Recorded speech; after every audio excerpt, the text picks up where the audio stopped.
ఏంటి శారదా ఇదంతా? ఏంటి పిచ్చి పని? ఇది పిచ్చి కాదండి. చిన్నప్పటి నుంచి నాకు పూరికి అన్ని వాడే చూసుకున్నాడు. ఇప్పుడు కూడా వాడే మాకు తోడు.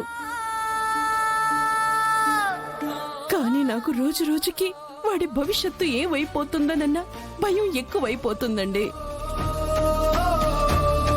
ఆ దేవుడు వాడి తలరాత ఇలా ఎందుకు రాశాడు అన్న ఆవేదన. ఈ చేతిలో కర్పూరం వెలిగించుకుని అమ్మవారిని వేడుకున్నాను.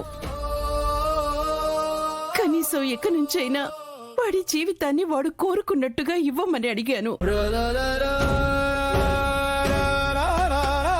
నిజమే శారదా, మీ జీవితాలు ఇలా అవడానికి నేనే కారణం. ఇప్పుడు నువ్వు దేవుణ్ణి అడిగే ప్రతి ప్రశ్న నిజానికి నన్నే నిలదీస్తోంది. నేను చేసిన తప్పుల నీడ ఇప్పటికీ మీ జీవితాలను వెంటాడుతోంది. వాడి జీవితం బాగుండాలండి. ఇన్నాళ్ళు వాడు నా కోసం, పూరి కోసమే బతికాడు. ఇకనైనా వాడి కోసం వాడు బతకాలంటే వాడి జీవితంలో భూమే ఉండాలి.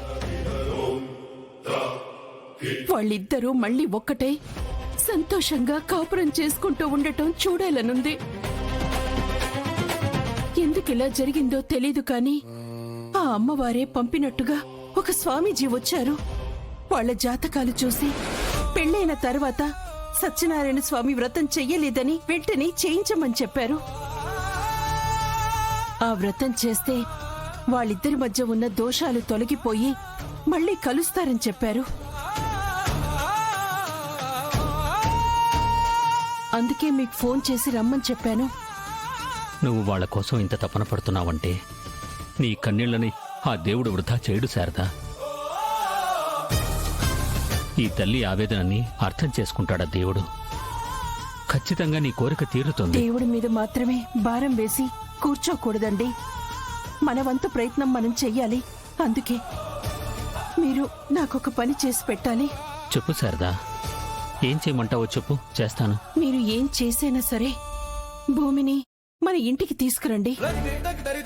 గగన్, భూమి దంపతులిద్దరూ సత్యనారాయణ స్వామి వ్రతం చెయ్యాలి. అలాగే శారదా, తప్పకుండా తీసుకొస్తాను.